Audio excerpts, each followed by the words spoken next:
Hello and welcome to another incredible macrame class. In this class we will discuss the creating of beads for our macrame projects. We will create sandwiched beads, grooved or carved beads, and drill beads. Each of them has a different use in our micro macrame projects. In these pictures, you can see a sample of the grooved beads surrounded with macrame cords.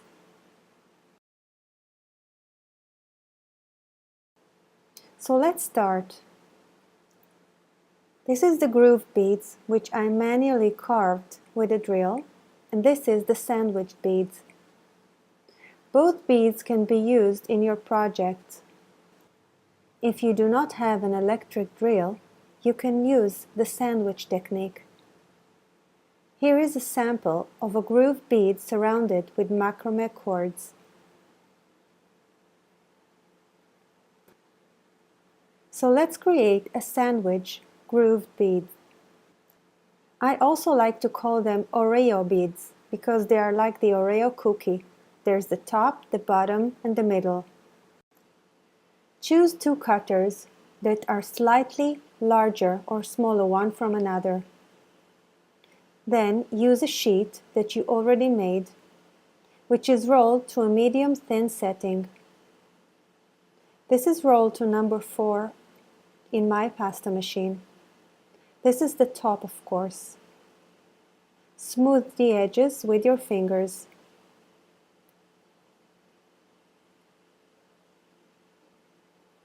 Then take another sheet. This can be leftover sheet. And take the same cutter, the large one, and create another sheet. This is the bottom sheet. Thickness is a bit thicker. I would say number 2 or 3 in my pasta machine.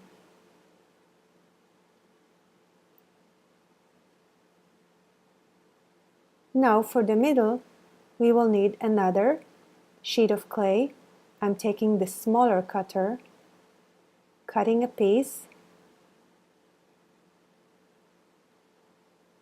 smoothing the edges, and checking. I only need about 1 millimeter from the edge in the channel, not more than 1 millimeter. If it's too much, then the cords will be lost inside this channel. The groove is too deep, so I want to enlarge this piece just by a little pinching to make it slightly bigger so that the channel will be not more than 1 millimeter deep. Then placing again.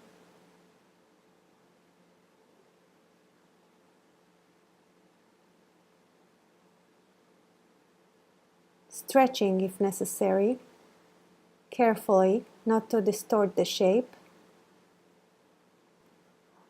And when you're happy with the distances and the placement, secure it in place. By rubbing my finger over this layer, I'm stretching it a bit. Then you can place your top layer.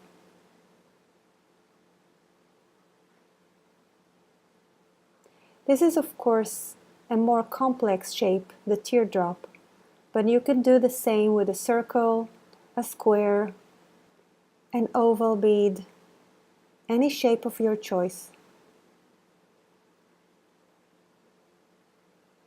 Smooth the bead as much as possible so you have minimal sanding later. And this is the final bead, the sandwiched bead. This should be baked according to manufacturer instructions.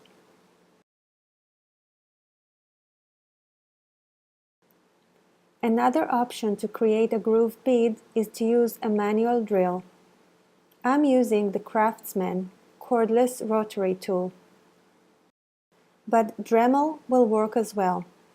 This is one option for the drills, or you can use sanding discs. When you're creating your beads, you have the option to create it in layers, and therefore mark the center layer, which should be drilled later. In this case, I didn't, so I'm taking a pen, which is visible on the clay, and marking the center channel to show me where I should place my drill.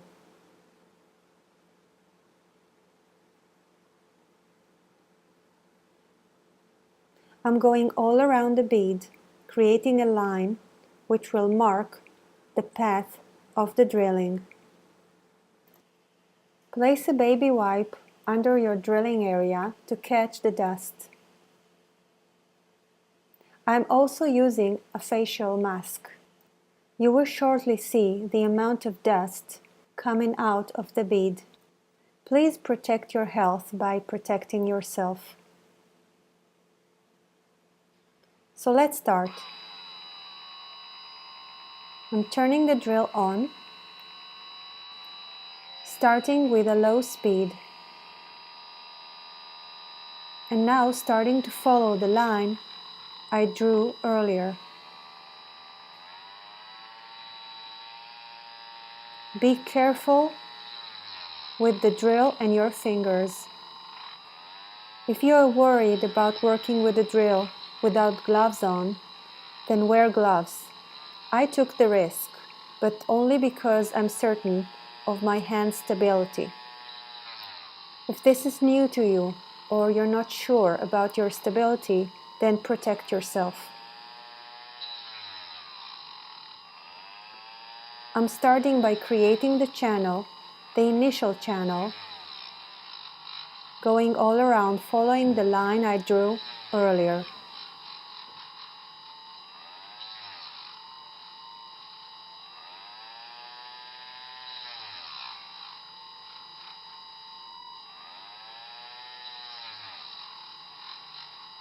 As you can see, there's a lot of dust involved here.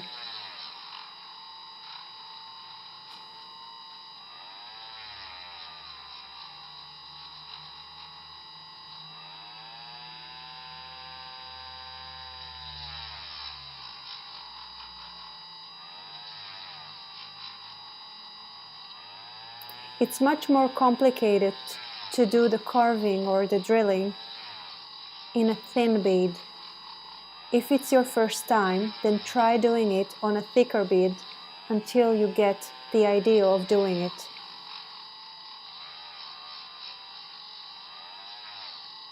Now getting to the meeting point. This is a good time to check the depth of your drilling. If it's deep enough, then you can stop. It should be about 1–1.5 millimeter deep. If it's not deep enough, then go again all around to deepen the cut. You can also refine your drilling by going all around and straightening the line.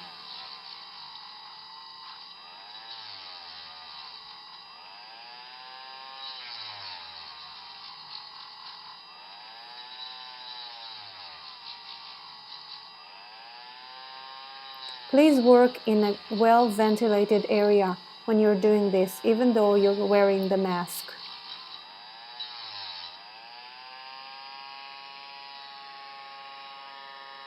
Turning it off.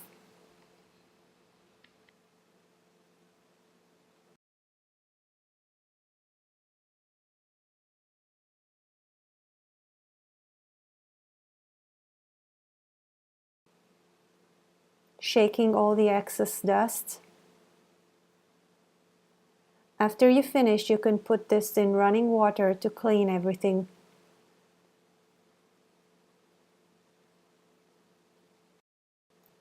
And clearly the table needs some cleaning. Here is a close-up on some of the beads.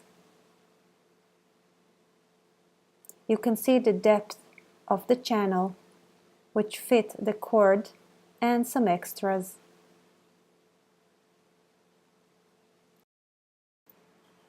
The last step is to manually drill your beads after it is painted with the paint or the leafing pen and resin was applied on it. I'm using a manual drill bit, first of 1 millimeter, creating the initial hole. Most of my macrame cords are 1 millimeter thick, so this hole will be enough. But if I want to insert 2 threads, then I need to enlarge this hole with a 2 millimeter drill bit. I'm drilling from both sides, clearing the hole from the leftovers of the clay.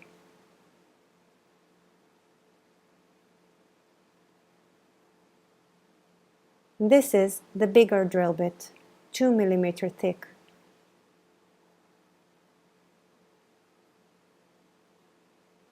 It's always a good idea to start with a smaller diameter and then enlarging the hole. If you start with the bigger diameter, then the bead may break.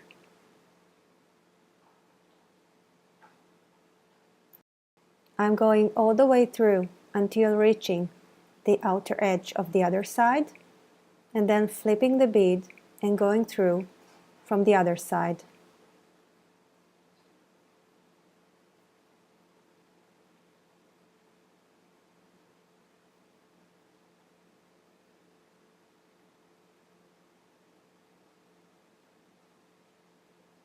Make sure that all leftovers are out.